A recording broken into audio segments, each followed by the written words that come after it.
هنا صوت المنتدى.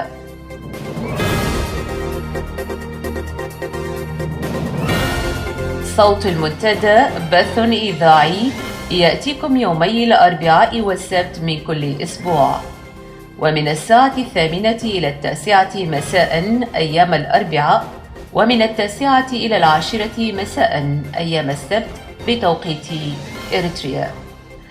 صوت المنتدى على الموجة القصيرة 11720 كيلو هرتز أو 25 متر باند، وعلى مدى 24 ساعة على القمر الصناعي النايل سات ب8 درجات غربا، وعلى تردد 11678 بالاستقطاب الرأسي. صوت المنتدى من أجل إعلام مستقل وحوار وطني بناء. صوت المنتدى.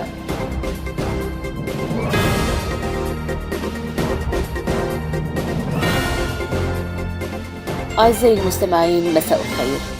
أهلا بكم في ساعة جديدة من صوت المنتدى ليوم السبت 15 من فبراير. أصطحب بكم أنا أمال علي وزميلي صلاح الزين ويوسف بوليسي عبر فقرات برامجنا لهذا المساء، والتي نستهلها بالأخبار.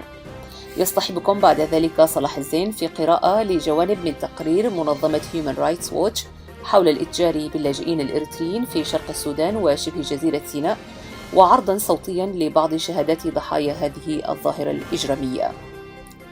بعد ذلك أصطحبكم في قراءة لمقال اخترناه لكم اليوم من موقع عدوليس بقلم الأستاذ محجوب باشا السفير السوداني السابق لإريتريا، والمقال بعنوان إريتريا والعزلة الدولية، ويأتي كرد على مقال سابق بقلم السفير الأمريكي المعروف هيرمان كوهين بعنوان إعادة إريتريا من الصقيع. وفي ساعة هذا المساء يصطحبنا صوت الفنان الأسطورة المبدع الراحل الذي تغنى بحب الوطن والثورة والأرض، وملأ قلوبنا وذاكرتنا وتاريخنا الفني بموسيقاه العذبة وصوته الشجي.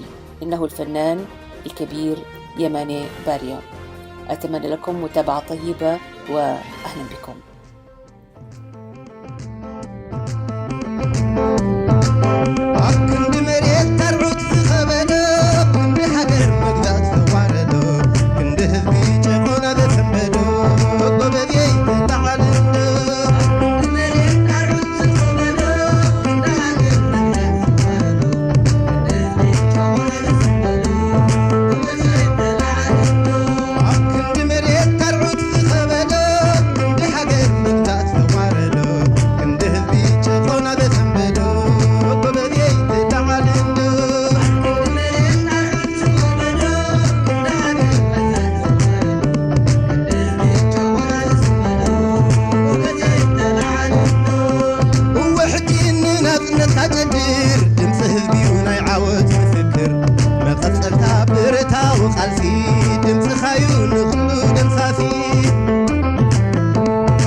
صوت المنتدى.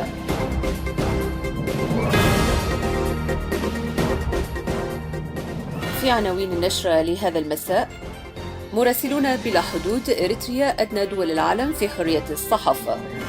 اتفاقية دفاع مشترك بين الجيش المصري وإريتريا وجيبوتي برعاية الجامعة العربية. ووزير النفط السوداني يعرض مشروعا لاستخراج النفط الإريتري. الأخبار بالتفاصيل. تذيلت إريتريا دول العالم في حرية الصحافة محرزة المرتبة رقم 180 وفقا للتصنيف العالمي لحرية الصحافة للعام 2014 الذي اصدرته يوم الأربعاء الماضي منظمة مراسلون بلا حدود، والتي تتخذ من باريس مقرا لها. وذكر التصنيف أن حرية الصحافة منعدمة تماما في الدول التي وصفت بالثلاثي الجهنمي، وهي إريتريا، كوريا الشمالية وتركمستان.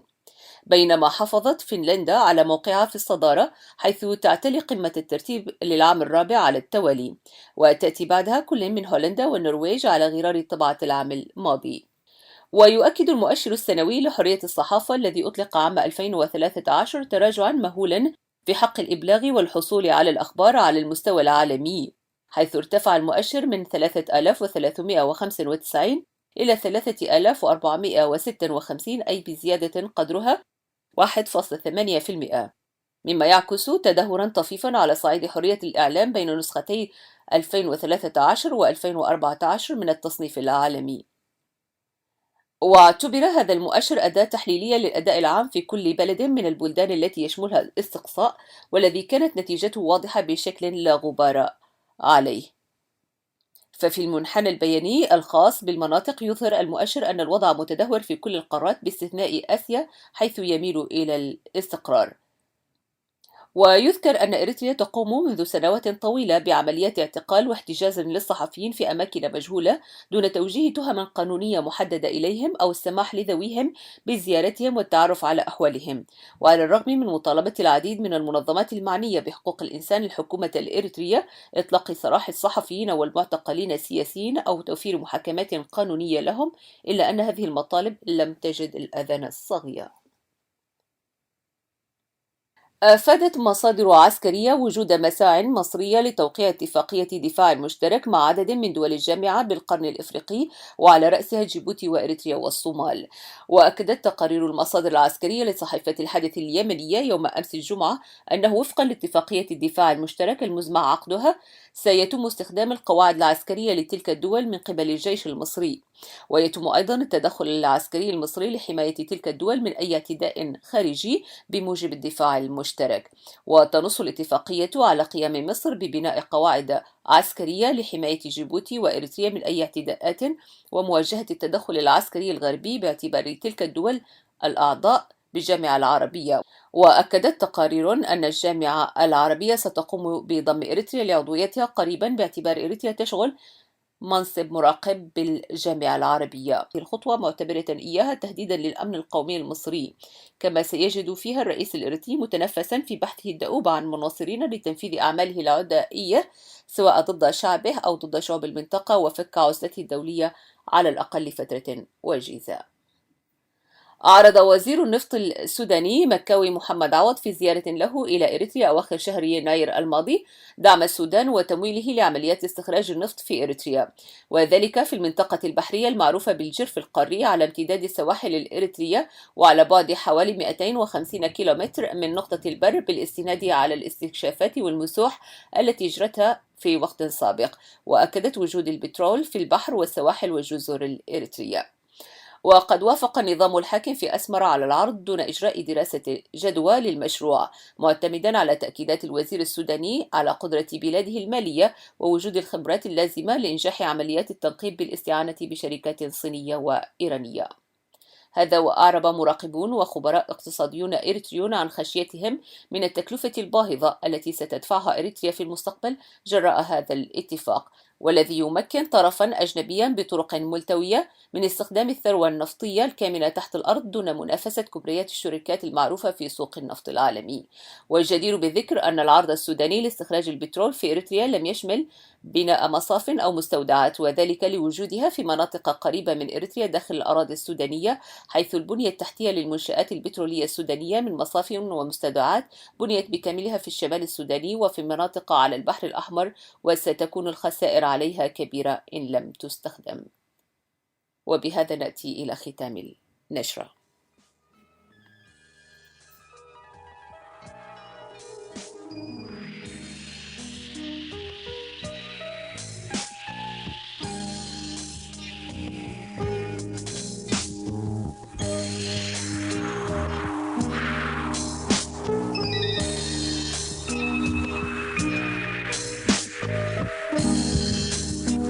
مرت بكل صبوق انبابتها عبيت الناشتو أخرانت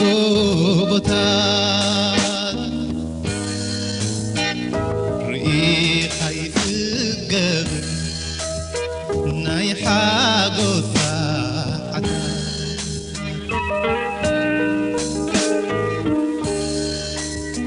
ورقينا فلفلة قبل وهم مريتي ودبت كلني مسكوبرات عنقي أنا دمسانكو مذي كلها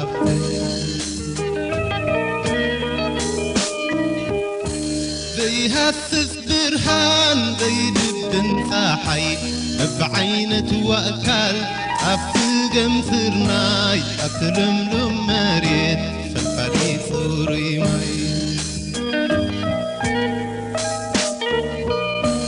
مدري من برتخوان ذي بغلويني في حابي مريت ليتمت بعيني ودبات اللونا كبر عمق أمني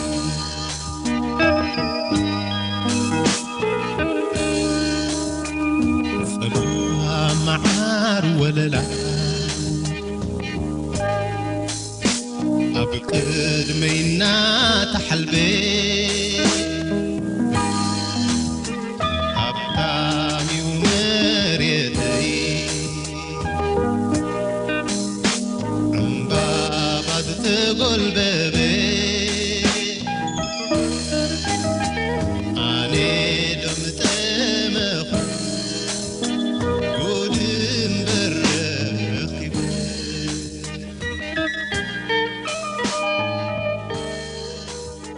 بآير ببحري صوت المنتدى.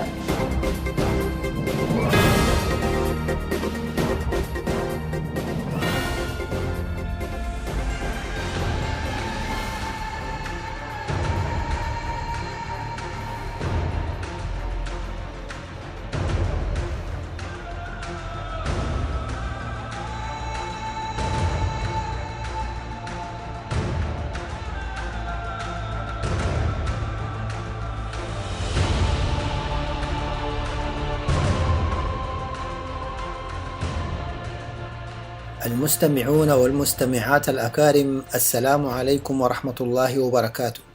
أهلا ومرحبا بكم في منبركم صوت المنتدى. فيما يلي نقف وإياكم عند صورة من صور معاناة أبناء شعبنا الأبي، هذا الشعب الذي قدر له أن يصاحبه البطش والتنكيل حتى بعد فراره من الوطن السجن إلى حيث ظن أن يلاقي الأمن والأمان. سنبدأ بقراءة أهم ما ورد في تقرير منظمة Human Rights Watch حول خطف اللاجئين الإريتريين من شرق السودان وبيعهم في شبه جزيرة سيناء، ثم نستمع إلى شهادات حية من الضحايا. وقال بعد ما ربطنا الجنازة قال لي أرقدوا، وأنا لما قلت له ما أرقد قام شال صوت الكهرباء وضربني به واغتصبوني.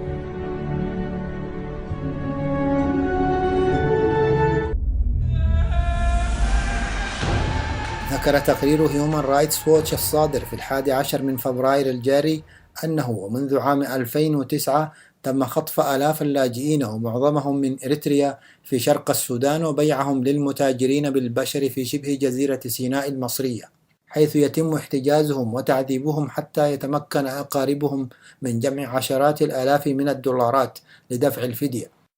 وقد اتهم التقرير قوات الأمن في السودان ومصر إما بغض الطرف عن هذه المتاجرة الدنيئة بالرجال والنساء والأطفال، أو في بعض الحالات بالتواطؤ مع المهربين. ويوثق التقرير المكون من 79 صفحة اختطاف وتعذيب الضحايا، ويصف كيفية تسهيل ضباط الأمن السودانيين والمصريين لعمليات الاختطاف التي يقوم بها المهربون.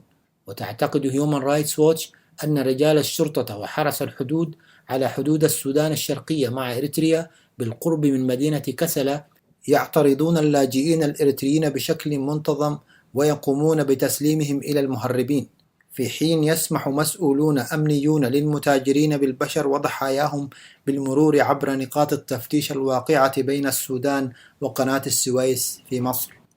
ويقول جيري سيمبسون كبير الباحثين في شؤون اللاجئين في منظمة هيومان رايتس ووتش وكاتب التقرير: عندما تفشل السلطات في التصدي للمتاجرين أو تساعدهم، تتجاوز القضية مجرد كونها مسألة تتعلق بإنفاذ القانون الجنائي وتصبح من قضايا حقوق الإنسان، لأن الدولتين السودانية والمصرية تتعمدان قبض الطرف عن نشاط إجرامي ضخم في أحسن الأحوال وتدعمان جزءا منه في أسوأ الأحوال. وبحلول نهاية عام 2010 اختطف المتاجرون السودانيون إريتريين من داخل مخيمات اللاجئين في شرق السودان أو بالقرب منها وباعوهم لتجار مصريين يعملون في سيناء. وقال معظم الضحايا أنهم لم يقصدوا أبدا الذهاب إلى مصر أو إسرائيل.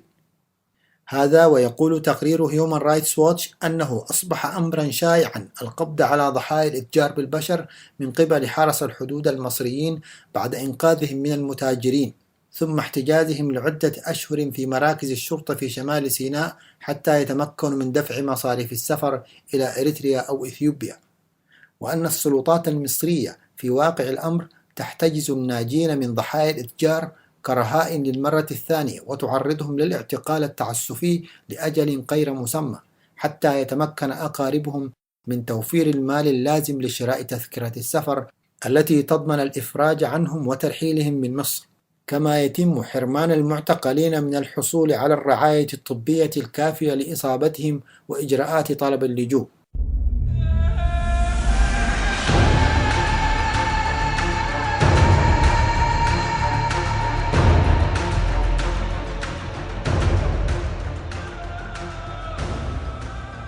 فيما يلي نقدم إليكم شهادات ضحايا الاختطاف والإتجار بالبشر نقلا عن برنامج صبايا الخير بتلفزيون النهار المصري والذي تم عرضه في أواخر العام الماضي.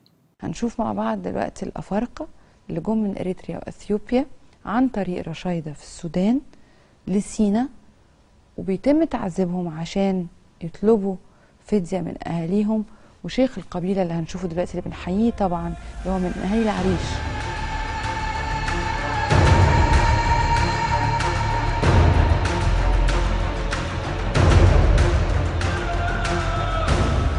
بالنسبة لمسألة تهريب الأفارقة، هو الأمر هذا بدأ تقريبا في حوالي سنة 2007 تقريبا 2007.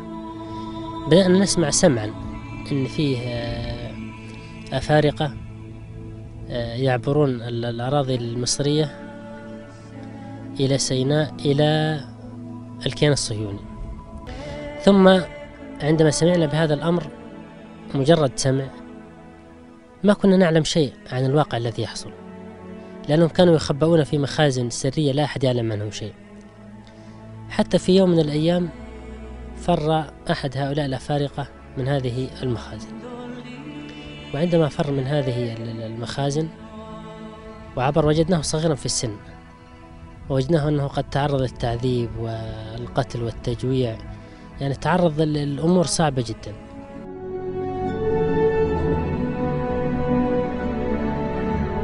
أنا أصلا إريتري عايش في السودان في معسكر اللاجئين في السودان، معسكر مقرقورة.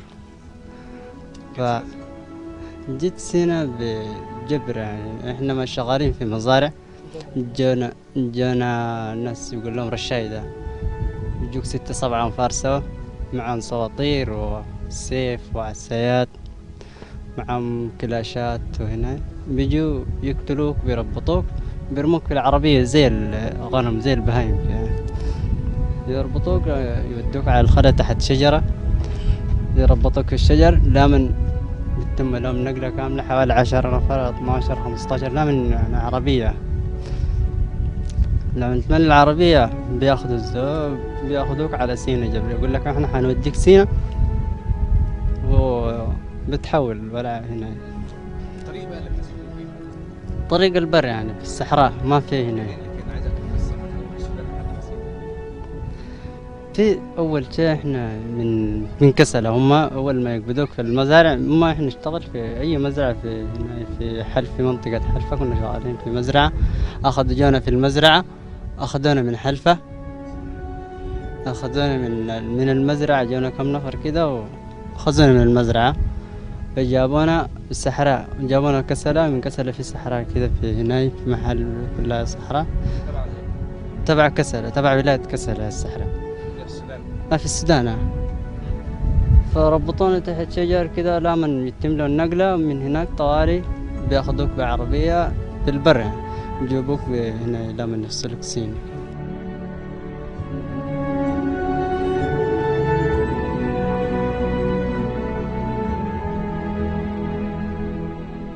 ሱዳን ኣብቲ ዶ ምስ በፃሕኹ ወተሃደራት ሱዳን ሒዞም ናብ ራሻይዳ ሸይጦምኒ ራሻይዳ ኸ ኣብኡ ቀኒዮምና 6-7 ሰብ ምስ ኮና ሒዞም ንግብፅ ምፅኦምና ብሰሃራ ገይሮም ማለት እዩ። هو من أريتريا في منطقة بقول لها باردة، منطقة باردة، فهذا جاء من بلده ماشي على السودان، داير يشتغل في السودان عشان على أساس يساعد أهله هناك. فلما خش أول ما دخل السودان في حرس الحدود السوداني استقبل الجيش السوداني، فالجيش السوداني ربطوه وقال له حنوصلك معسكر لاجئين. فهذا عملوا أخذوه من النقطة، طلعوا برا النقطة، سلموا لرشايدة.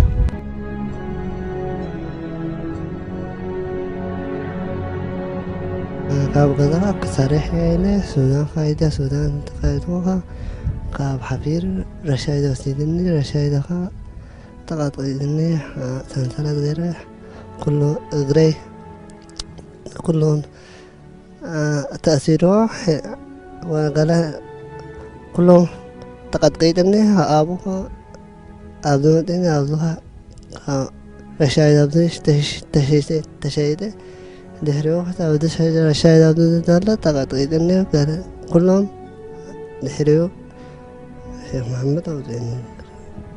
الشو أريتري من منطقة كرن، ولاية كرن منطقة حجازة، فهو يتحرك من بيتهم على أساس يساعد أهله، وماشي طوال يتحرك من منطقة حجاز إلى الحدود السودان، فمسكوه الرشايدة.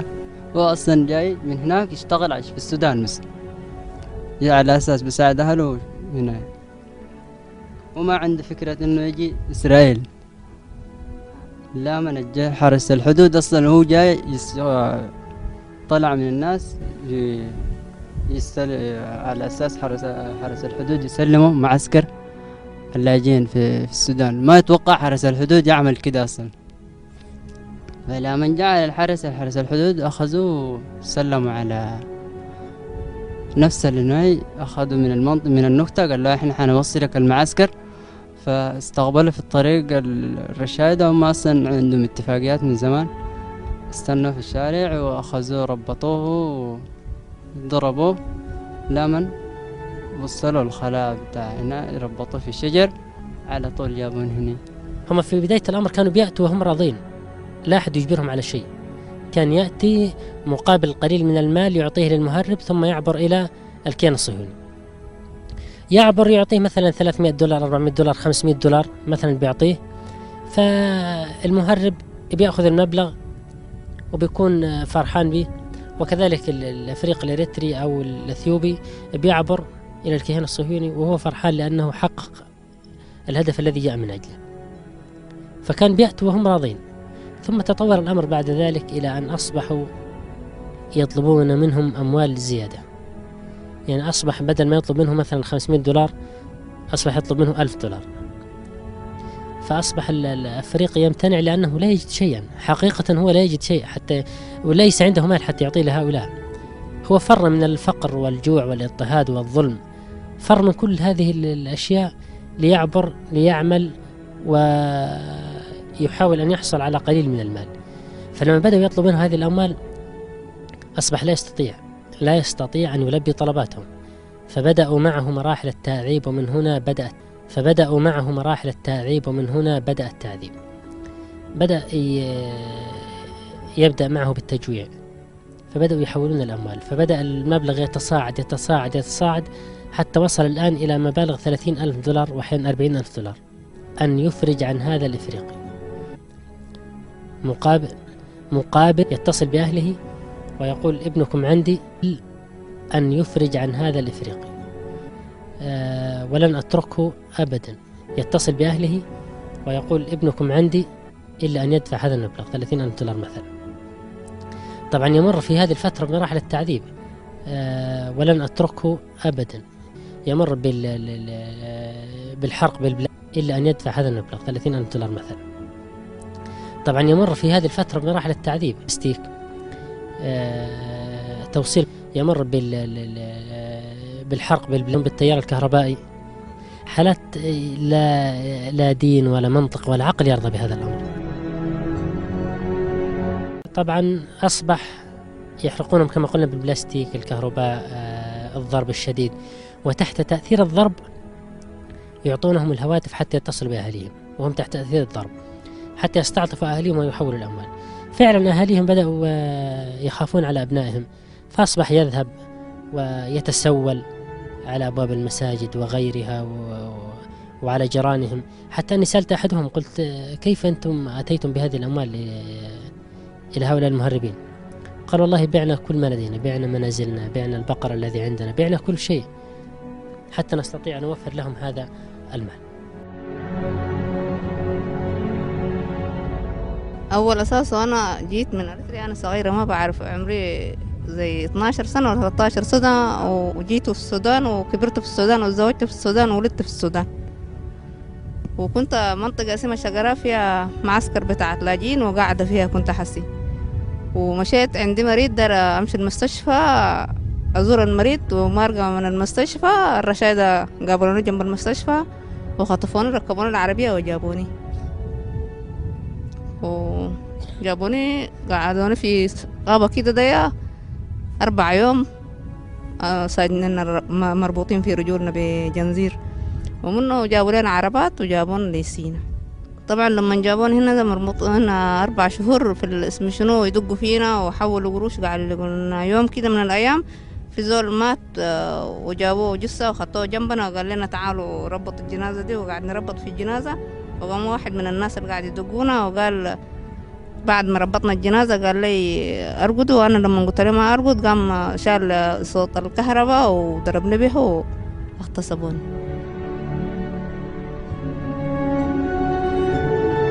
مسألة إن في قتل في قتل، مسألة في تعذيب في تعذيب، مسألة في اغتصاب في اغتصاب، مسألة يعني كل هذه موجودة، لكن مسألة بيع الأعضاء هذه غير موجودة. ومن قال بأن هناك في بيع أعضاء هذا كذب وافتراء، يعني هذا الأمر يعني ما شاهدناه حتى نشهد به، هذه شهادة أمام الله عز وجل. الحالات اللي بتقتل غالبا بيحفروا لهم ويدفنوهم في الأراضي الصحراوية، طبعا ما حد يشوف حد.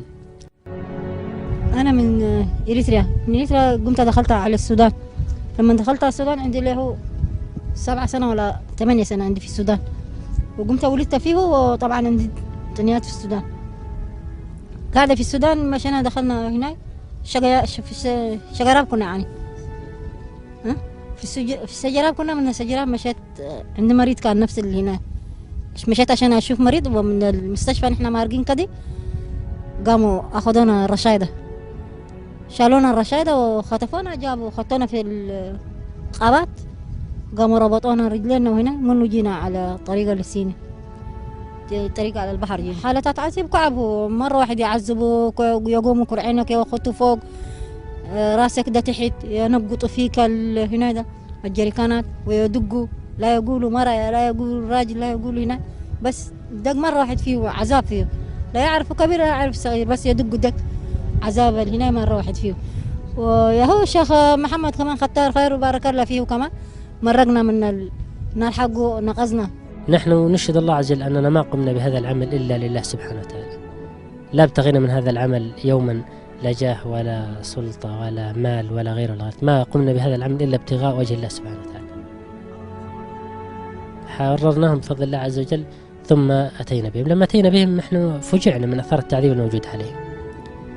النساء فيها أثار، بنت صغيرة يمكن ما يقارب عمرها 14-15 سنة، في ظهرها آثار تعذيب صعبة جدا، وكل هذه الصور موجودة وهم موجودون، يعني أنت تستطيع أن تشاهد.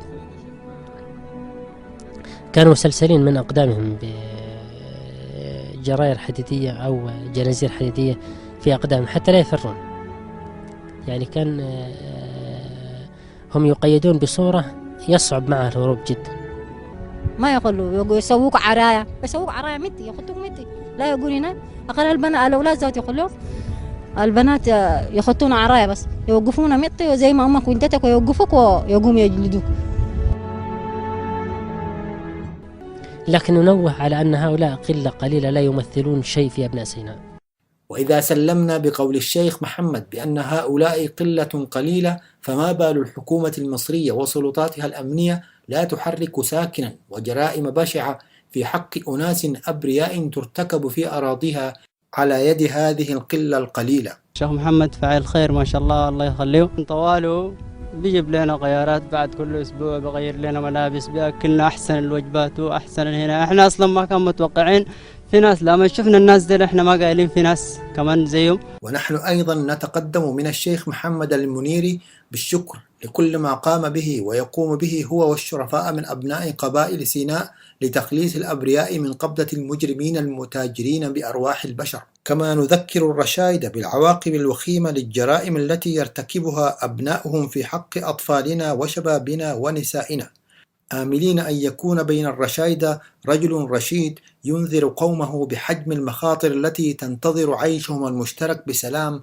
مع بقية المجتمعات في المنطقة.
صوت المنتدى.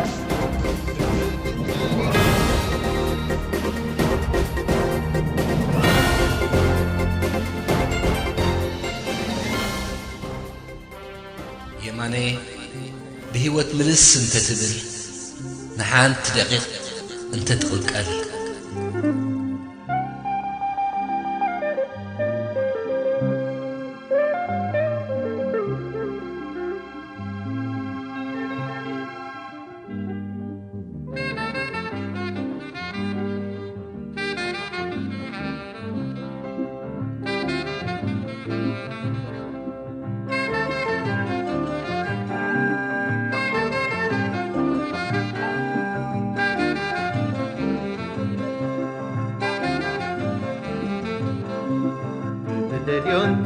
تغنى لي حافظنا البيت ثمر لي ومخدو كذا وكذا عدي عين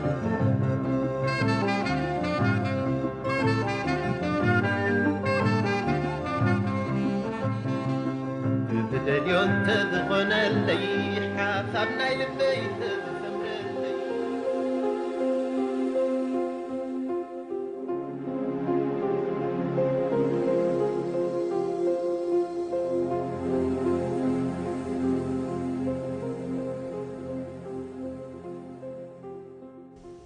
يماني بهوت ملس انت تبل نحان تدقيق انت تقلقل نئيه ترانا خطريقة نسام كتريقكا نسام تحقوست نسخاقن محزنكا اتاستمنخا ايرترانا نبيت مأسرت تغيرا بعتب وحلون عمستن كوين شما كتم اسمرا كوعنان هزبي ايرترا اب جزاء هاجرو كم كان ايزيغا تقصيرو ايرترانا وحل وليدا زاززنا كات اي غبر زبلو باتريارك اباس كم معركا ورت بحيدو يمان لو من تتهلو بتطعم دمصخا زيما مزيم كان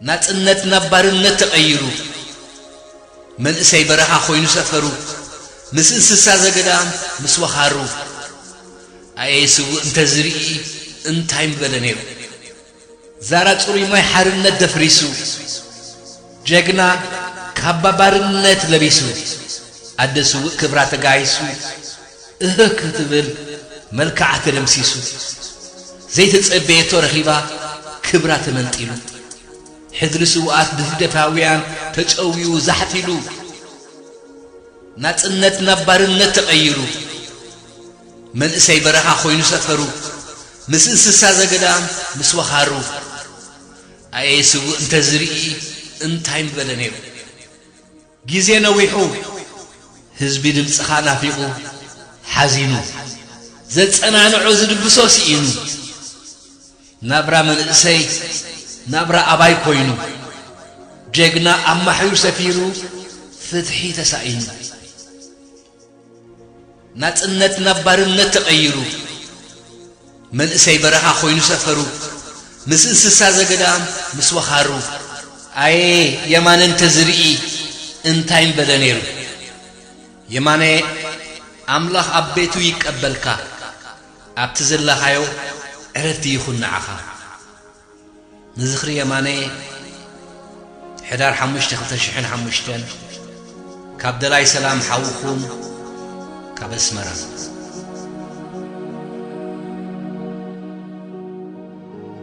وفيما يلي أعزائي المستمعين نقدم لكم قراءة لمقال الأستاذ محجوب باشا السفير السوداني السابق لإريتريا، وهو بعنوان إريتريا والعزلة الدولية. وللسيد محجوب باشا مؤلف بعنوان الحرب الإريترية الإثيوبية صادر في عام 2009. ويأتي هذا المقال كرد على مقال سابق بقلم السفير الأمريكي المعروف هيرمان كوهين بعنوان إعادة إريتريا من الصقيع. ونقلنا لكم هذا المقال عن موقع عدوليث لأهمية ما ورد فيه وتحليله للمقال السابق للسفير كوهين. متابعة مفيدة.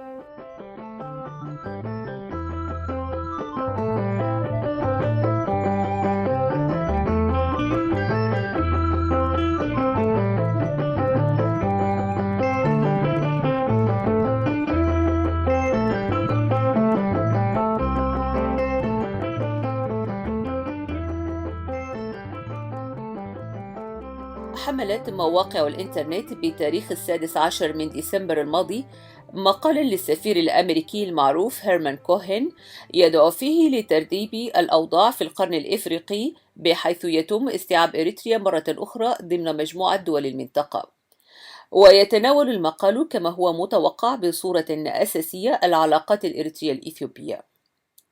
كان السفير كوهين يحتل موقع مسؤول الشؤون الأفريقية في الخارجية الأمريكية على أيام الرئيس جورج بوش الأب، وهي الفترة التي شهدت نهاية الحرب الباردة وميلاد دولة إريتريا، وقد كان له كما هو معلوم دورا مشهودا في الترتيبات التي سبقت استقلال إريتريا ضمن التحولات الكبيرة التي كانت تنتظم العالم في ذلك الوقت بعد انهيار الشيوعية والأنظمة التي كانت تقوم على فكرها، ومن بينها نظام منغستو هيلي مريم في أديس أبابا.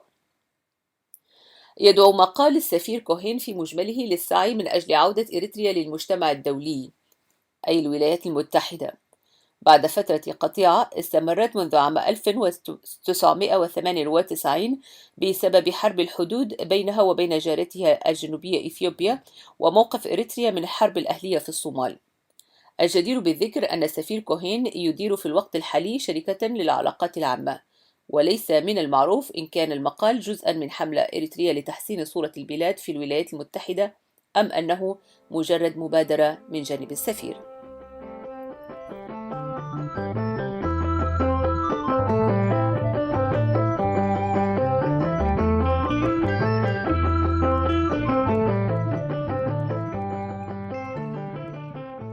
يقول كوهين في مقاله أن العلاقات الإريترية الأمريكية بلغت قمة توترها في عام 2008 عندما قامت الحكومة الأمريكية بوضع إريتريا على قائمة الدول الراعية للإرهاب، مما قاد إلى فرض عدد من العقوبات عليها من بينها الحظر التجاري والاستثماري وفرض القيود على سفر المسؤولين الإريتريين وتخفيض مستوى التمثيل الدبلوماسي. جاء القرار الأمريكي على ضوء موقف إريتريا المساند للحركات الإسلامية في الصومال، ومن بينها تنظيم شباب المجاهدين الموضوع على قائمة الإرهاب الدولي بسبب علاقاته مع تنظيم القاعدة. وبالرغم من صحة ما أورده السفير كوهين عن العلاقات بين الحكومتين الأمريكية والإريترية، إلا أن العلاقات بين الطرفين كانت تحيط بها الكثير من الظنون حتى قبل استقلال إريتريا. ولعل قرار الجبهة الشعبية لتحرير إريتريا وحليفتها الجبهة الشعبية لتحرير تيغراي بدخول أديس أبابا قبل قيام الحكومة الأمريكية بترتيب الأمور على هواه كان واحدة من الحالات التي انعكست لاحقا على العلاقة بين البلدين. ويقول كوهين أن الحكومة الأمريكية حاولت منذ عام 2008 الضغط على الحكومة الإريترية بعدة سبل، لدرجة أنها جعلت مساعد وزير الخارجية الأمريكية للشؤون الإفريقية يقترح استغلال كرت إعادة التفاوض بشأن قرار مفوضية الحدود الإريترية الإثيوبية المكونة بموجب اتفاق السلام بالجزائر للضغط على إريتريا. المعروف أن القرار المذكور منح إريتريا حق السيطرة على منطقة بادمة المتنازع عليها مع إثيوبيا، ولا زالت الحكومة الإثيوبية ترفض تنفيذه حتى الآن بالرغم من موافقتها المبدئية عليه. كانت الحكومة الأمريكية كذلك وراء قرار مجلس الأمن رقم 1907 بتاريخ 23 ديسمبر من عام 2009، والذي فرض العديد من العقوبات القاسية على إريتريا باعتبارها دولة مارقة تعمل على دعم الإرهاب الدولي، وقد كان ذلك القرار سببا في أن تصنف إريتريا ضمن مجموعة الدول المنبوذة داخل المجتمع الدولي.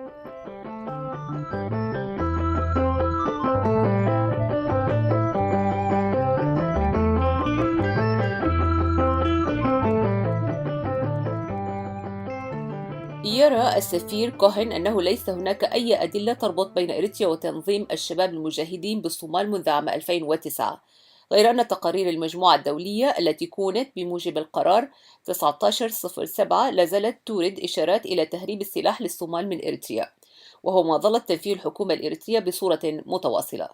ويقول كوهين في مقاله أن عدم وجود أدلة واضحة بدعم الحكومة الإريترية لتنظيم الشباب والإشارات الإيجابية من جانب الحكومتين الإريترية والإثيوبية بعد وفاة رئيس الوزراء ملس زيناوي تعتبر أسبابا كافية لرفع العقوبات عن أسمرة.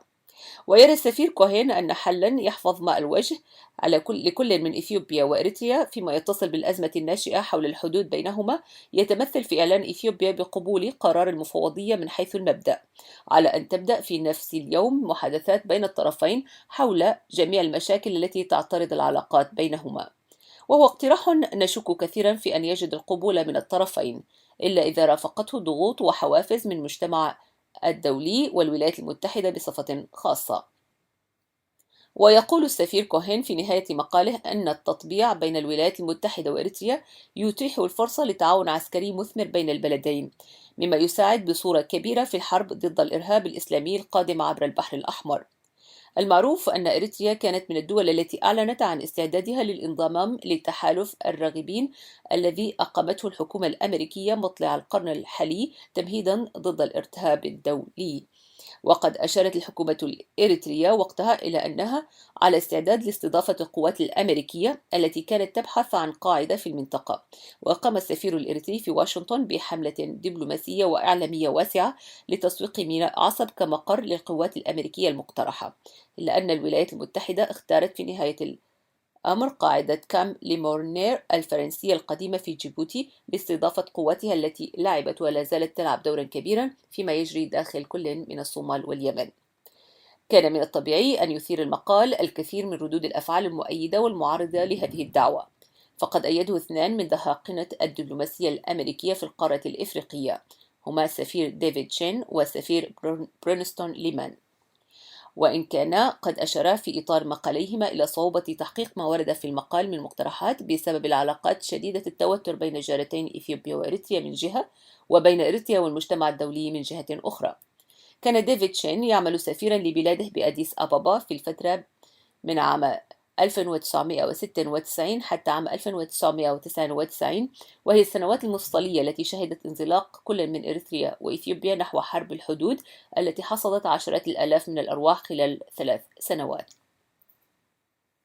أما برينستون ليمان فقد اشتهر عندنا في السودان كما يقول الكاتب عندما عمل مبعوثا خاصا للرئيس أوباما لشمال وجنوب السودان في الفترة الممتدة من مارس 2011 وحتى ديسمبر 2012، وهي الفترة التي شهدت ميلاد الدولة الجديدة في جنوب السودان.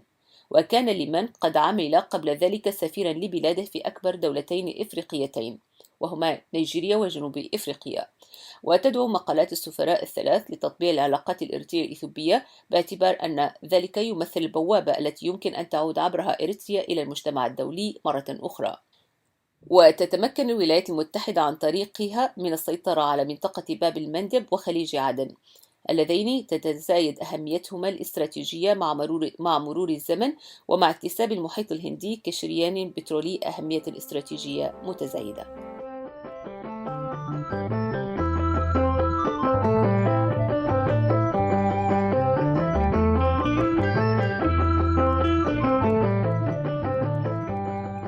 ويسترسل الكاتب بالقول: يرى السفراء الثلاثة فيما يبدو أن توتر علاقات إريتريا مع إثيوبيا يعتبر العقبة الرئيسية وراء عجز إريتريا عن العودة لموقعها على خارطة المجتمع الدولي، وتظل العقدة الأهم في هذا الأمر هي عدم ترسيم الحدود بين البلدين.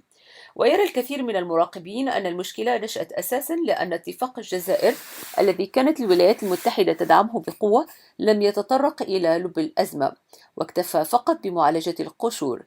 فقضية بادم الحدودية بالرغم من أهميتها المعنوية البالغة بالنسبة للحكومة الإريترية إلا أنها كانت في حقيقة ظاهرة تخفي وراءها أزمة أكثر تعقيدا وهي طبيعة العلاقة بين البلدين.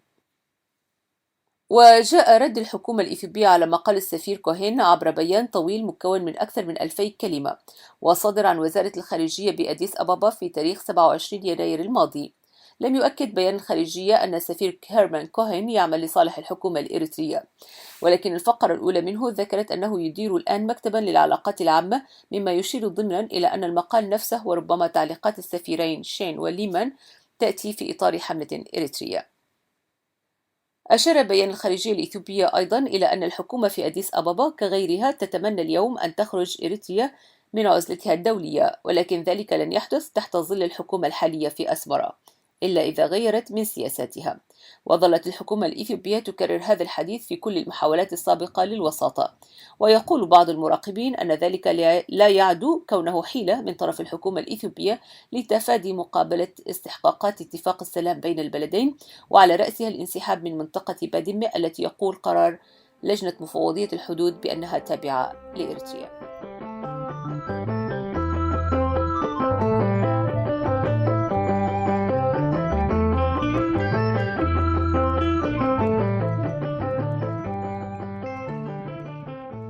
ويختتم محجوب باشا مقاله بالقول: من الواضح أن الدعوة لعودة إريتريا كعضو فعال في المجتمع الدولي من جانب 3 دبلوماسيين من ذوي الخبرة والنفوذ أزعجت الحكومة الإثيوبية كثيرا، مما حد بالخارجية في أديس أبابا لإصدار البيان الذي تناولته أعلى.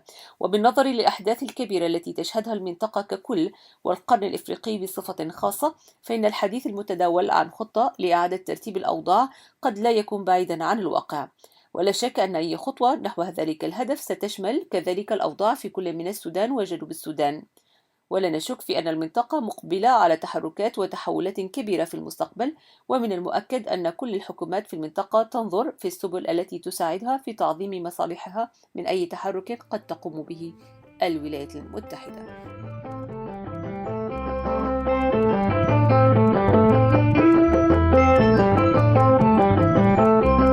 مسرت من قليب ردفك كمنا تبريهن يكونن تنرف يلنا مسرت من قليب ردفك كمنا تبريهن يكونن تنرف يلنا فقدو برخاب وباتات نجرب عملنا نوي وركوح من قراقو انت لامقن انت نصالت انت سلامقن ريهدنا نصالت كلنا يلنا قابل فاطمة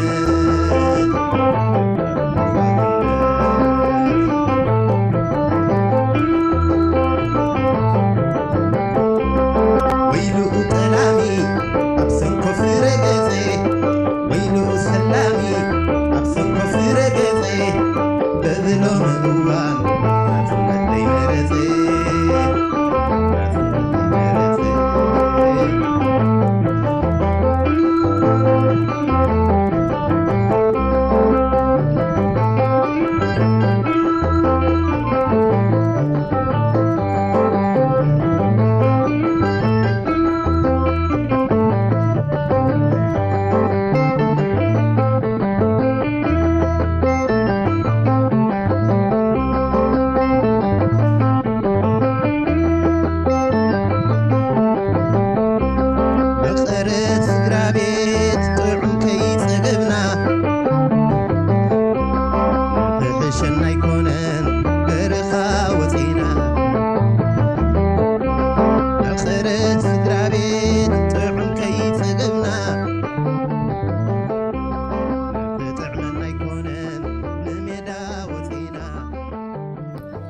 وفي ختام برامجنا لهذا المساء إليكم إعادة لنشرة الأخبار. صوت المنتدى.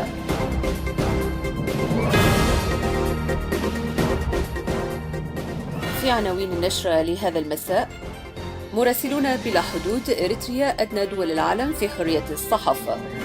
اتفاقية دفاع مشترك بين الجيش المصري وإريتريا وجيبوتي برعاية الجامعة العربية. ووزير النفط السوداني يعرض مشروعا لاستخراج النفط الإريتري. الأخبار بالتفاصيل. تذيلت إريتريا دول العالم في حرية الصحافة محرزة المرتبة رقم 180 وفقا للتصنيف العالمي لحرية الصحافة للعام 2014 الذي اصدرته يوم الأربعاء الماضي منظمة مراسلون بلا حدود، والتي تتخذ من باريس مقرا لها. وذكر التصنيف أن حرية الصحافة منعدمة تماما في الدول التي وصفت بالثلاثي الجهنمي، وهي إريتريا، كوريا الشمالية وتركمستان، بينما حافظت فنلندا على موقعها في الصدارة حيث تعتلي قمة الترتيب للعام الرابع على التوالي، وتأتي بعدها كل من هولندا والنرويج على غرار طبعة العام الماضي.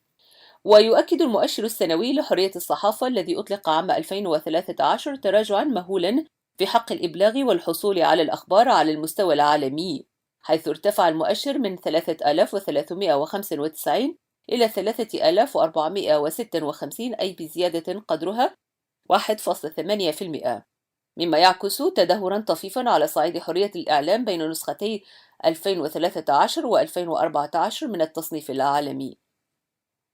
واعتبر هذا المؤشر أداة تحليلية للأداء العام في كل بلد من البلدان التي يشملها الاستقصاء، والذي كانت نتيجته واضحة بشكل لا غبار عليه.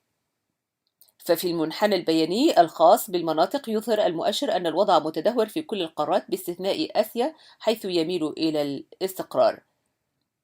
ويذكر أن إريتريا تقوم منذ سنوات طويلة بعمليات اعتقال واحتجاز للصحفيين في أماكن مجهولة دون توجيه تهم قانونية محددة إليهم أو السماح لذويهم بزيارتهم والتعرف على أحوالهم.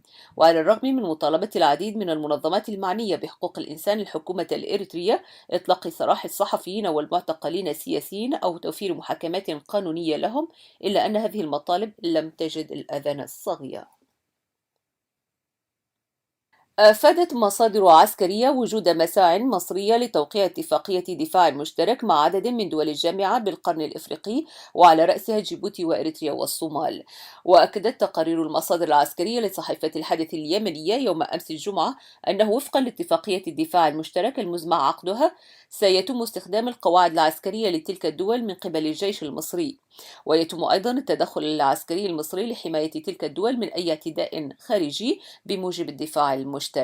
وتنص الاتفاقية على قيام مصر ببناء قواعد عسكرية لحماية جيبوتي وإريتريا من أي اعتداءات ومواجهة التدخل العسكري الغربي باعتبار تلك الدول الأعضاء بالجامعة العربية.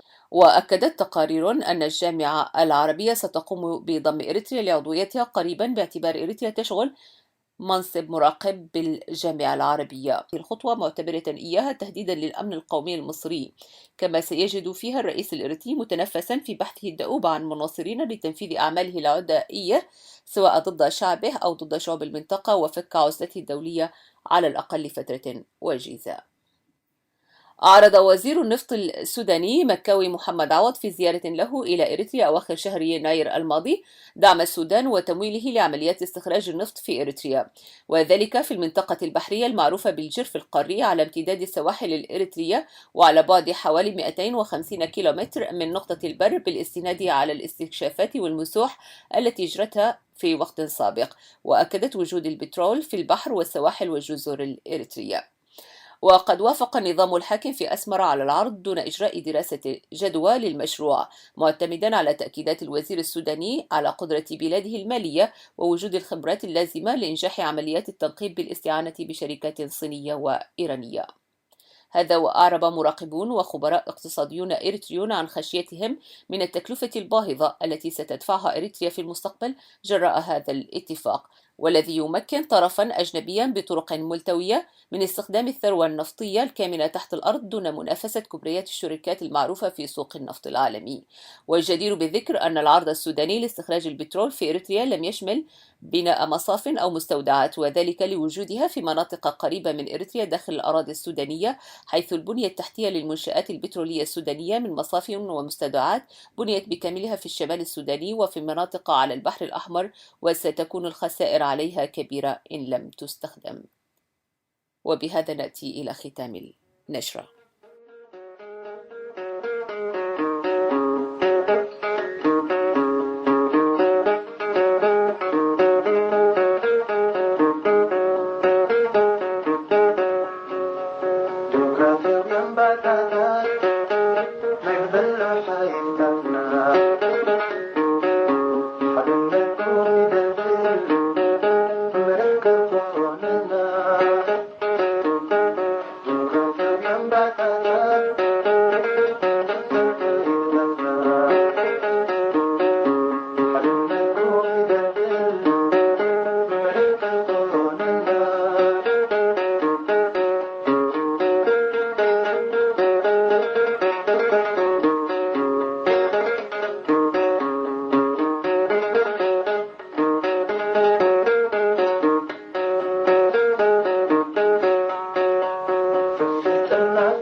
صوت المنتدى.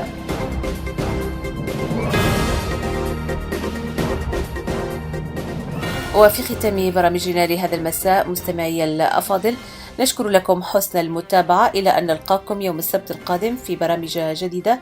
لكم مني ومن فريق العمل أجمل التحايا، وإلى اللقاء.